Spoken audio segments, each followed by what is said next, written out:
Yo, what is up, gamers? So today I'm gonna show you my frenzy build for Barbarian in Season 5. This is from PTR, which is about an hour until it's closed. And this build is very fluid, considering its basic skill and single target. It's very fast as well. And it's extremely tanky on top of very good damage. You will see at the end on the boss as well. Now a bit about Pit on PTR. It's an old pre-nerf version, so things are much harder. This tier 101 is the equivalent of, I would say, 115 or 120 on the live pit. And there is also a bug with bosses where they have extra HP increased at the end. And you would basically have to go to a boss, you die, re-enter the arena, and the boss would revert in for the old HP value. But I didn't do that. I still went with the extra difficulty to see how much this build can push on the single target. And it's really nice. And with this build, we're trying to get as much healing on hit as possible, basically undying on the pants and using Invigorating Fury, which is a passive in the skill tree.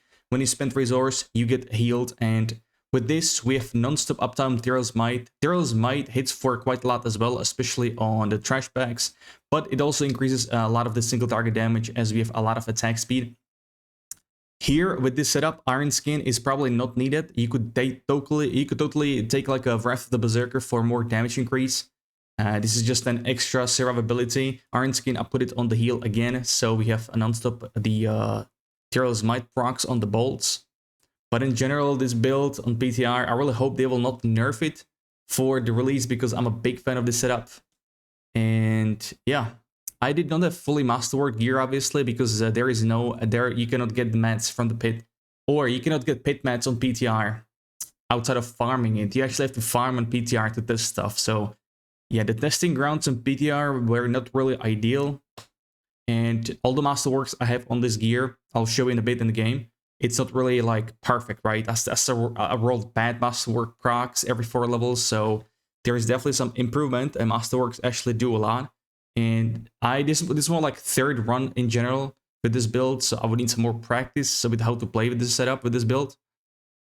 But we're running the new sword that makes basic skills cost Fury, and it also increases its damage by a lot. Then we have the new headpiece, Crown of Lucian. We also have the amulet, the talisman that gives you crit chance and crit damage. This build has 100% crit chance, and it's really crazy good. We're running a Grandfather as well for the crit damage. I like to stack crit damage with the setup. I did few runs with green gems in the weapons, but Topaz basic skill is just much better. You deal way more, way more damage. Sometimes it feels like it's not even like a single target skill because everything just dies when it hits stuff. And since Frenzy hits twice in one skill, in one Frenzy, you could say you almost just one-shot elites, man, in this difficulty, which is crazy. So I can see this build being very good for pushing the pit next season. Depending on the new uniques, if there are any good ones, better ones. And I have 800 willpower, over 700 dexterity. It's ridiculous. So we are hitting literally every single note in the Paragon Board. That's why this setup is so great, because we got Grandfather for all stats, amulet, the headpiece. And here we'll see the boss once again. Extra HP bug, which was confirmed by the devs. It's gonna get fixed for Season 5. And the hits are pretty nice with the setup. You could probably also, there's a new mechanic, as you can see, I have a debuff now after getting hit by the Shadow Mage mechanic. They added debuff, stacking debuff, the same one that you get from tormented bosses, so you actually need to play around these mechanics and run away from them. You can't really face tank.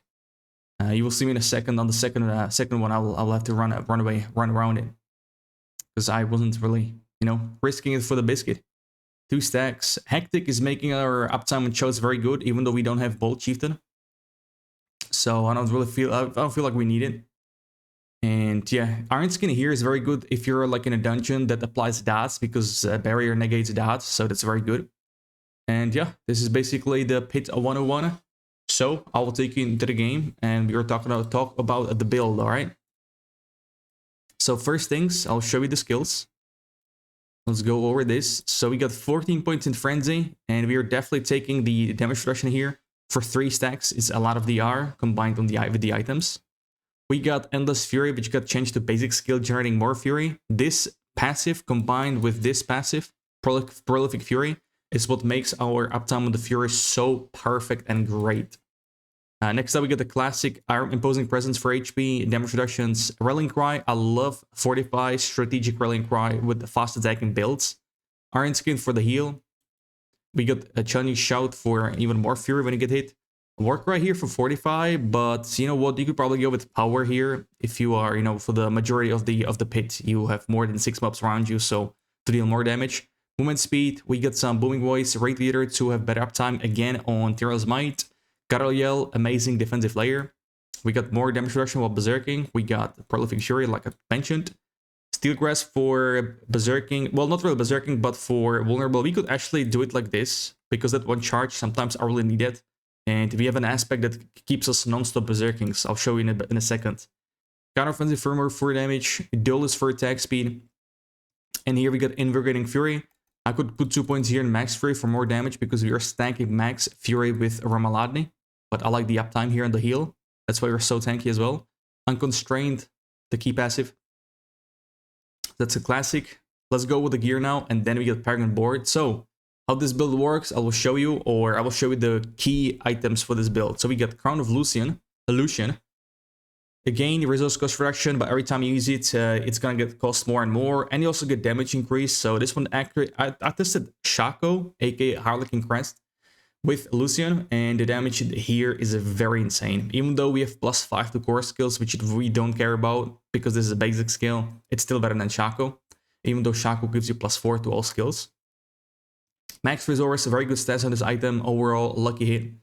Next item is very crucial, is Shard of the Raphael. This is basically what enables us to do so much damage with basic skill. So all stats, attack speed, basic attack speed, the resource, basic skills. And you deal more damage at the cost of primary resource on the basic skill, right? But it's still insanely good. It's really good that this one increases so much attack speed, because we could replace this with rapid aspect. So I'm not even running that one. Next up, Ramaladi for Max Fury. As you can see, description. Skills using this weapon deal increased damage per point of fury you have. Without any buffs or potions, I'm at 273. I could get much higher with the potion. Then we got the amulet here, Lochran's Talisman, enter new item, and this keeps us at 100% crit chance. I did not have the perfect roll on this bad boy, but look at the stats on it, man. All stats, resource, attack speed, crit damage. This is better than Mythic Unique, man, I would say. That's better than Mythic Unique. We got Starless Skies as well for the better Fury management, very important and good. And then a Grandfather for the crit damage multiplier. Obviously, all stats are great too. And then we have Tyrell's Might, which are the Holy Bolts. You don't really need to have this. It does help on the single target, but for pit pushing, I probably can see using a normal chest piece that will have Imposing Presence, which is a good HP increase, and I would rock Iron Skin, aka Iron Warrior aspect. That gives us Unstoppable and damage reduction, because you could see me there being frozen. I would welcome that, so that will be for pushing. But this is for a single target for a lot of damage. For gloves, we're rocking the permanent berserking called Anger Management. It's a new aspect. I really like this one. While above 40 Fury, you get Berserk. But you lose Fury as well. So with Ramalada, we lose 4 Fury per second, but that's why we have these boots. 8 Fury per second, I procced it once. So Warcry, Fury, and Movement Speed are the best affixes you can get on this gear. Hectic, great uptime on the cooldowns, on skills, and whatnot. Here we go with the Steel Grasp, stun, crit damage. You could go with Barrier Regeneration or stun duration if you want instead of Steel Grasp. And then crit chance, attack speed, crit damage. On the pants here though, I went with Frenzy Duration. It's a very good thing because that's gonna keep our stacks longer. As you need to kite around the room from the mechanics, from the spells and whatnot, you will need this duration so it doesn't fall off. So I'll probably, I'm not sure if it caps out at 100% duration. But I would love to temper, not must work, temper all 3 pieces with that so we could have this for a long time. As you can see, we got it for 5.4 seconds, which is good. It goes for the DR as well. As you can see, my masterworks are bad. I didn't proc Frenzy skill at all, yet we are still at 14 points now, which is pretty good. And here we want to go with Undying, which is the uptime for Tyrell's Might bolts, but also in general for tankiness. You could also go with Steadfast aspect that makes sure with every hit you get 45 while berserking, so you could get that as well if you don't like the strategic Rallying Cry. So that was the gear. We go with the rubies here. I probably could take them off and tank it no problem and put some strength, strength gems in this for more damage, but this one is okay. For the weapons, you want the mace with the moonrise on it. And here we go with damage while berserking to get 300% for the blood rage cap node. You actually 296% because it rounds up, but that's what I went with. Strength max life crit damage, and then the only temporary you can put in the first slot is just lucky at the damage, or you could go with berserk duration. Doesn't make sense. Yeah, I would just go with this one. On the lucky physical damage, not really sure if it does a lot of damage. It's kind of hard to say because there is a lot of numbers flying around since Frenzy hits twice in one skill, on top of the bolt here, which also proc twice on one skill because 2 attacks, which is why it's so good on Frenzy. Now we get the sword, I already talked about it. Now we get Ramaladi, another one, another bad boy. Grandfather didn't proc 2 good masterworks. As you can see, I'm missing a lot of masterworks on the last level, which is very crucial. Next rank, we got adaptability. Also, we go with orange gems. I tried crit damage in my first runs, and yeah, just these are much better. Even with 100% crit chance, it's still better. Here we go with the resource generation with dual wield weapons or basic skill regeneration. It's up to you. I rolled this one on the first try. I just went with it. Attack speed, crit chance, crit damage, the same just like the gloves here. Adaptability, very important aspect for this setup. Starless guys, damage and uptime or better management of fury. The amulet for crit chance, crit damage. We are missing Bolt Chieftain, but I did not feel the need for it. If pushing in the pit, you probably could drop this bad boy, put adaptability on it so you get even more increase, damage increase, up to 170%, and put Bolt Chieftain here, but that's up for testing next season. That was the gear. For consumables, I use all resistances here, soothing spices to hit the cap. Well, I'm already at the cap basically, but with Tyrell's Might, it goes up to 78%, which is a lot. Chores of War for crit chance and all stats increase, very good stuff. We're at 64%. Before this bad boy, it's 36, so yes, we're kept at crit chance. If you had max roll on this bad boy, it would be even better, closer. Attack speed potion and lucky hit is what I use, but there is another one, resourcefulness. It's called. It increases your resource and reduces the skills resource cost basically. So that would probably be better to stack more fury for even more crit damage here. By the way, this does not show in your stats, so yeah, this is all without the stats on it. So that was the consumables. I use one more incense, the type 1 for strength increase. Master, we go only vulnerable from 200x. There is no other better choice. With swords, we proc this bad boy, which gives us more fury when you hit a CC'd enemy. And if you kill a CC'd enemy, you'll gain attack speed. So that on all these mobs, that happens all the time. As you can see, the stats are ridiculous. 800 willpower, excuse me, with the incense, and 800 dex, which gives us also a lot of crit chance. So these are the stats, so 50%, no buffs, no procs, nothing else. 3k crit damage almost. We get even more from Paragon Board with dual wield. I'll show in a second my favorite board for dual wield setup. Damage with basic, berserking. Damage reductions through the roof. This is also without any procs, like Frenzy gives us a lot of DR as well. As the Changing Shout. So this is pretty insane. I like this one. And here are the other stuff. Movement speed pretty good with this build, as we have non-stop berserking here. So it's very nice. Now we got Paragon Board. Let's start off with the first one. We got Ire in the first board. Very minimal investment for Paragon points. Next up we got Carnage. I did not go with the attack speed here because I wanted to use the point somewhere else. We got Ambidextrous to buff our close damage reductions, but also mainly damage while berserking. Next up we got the Warbringer.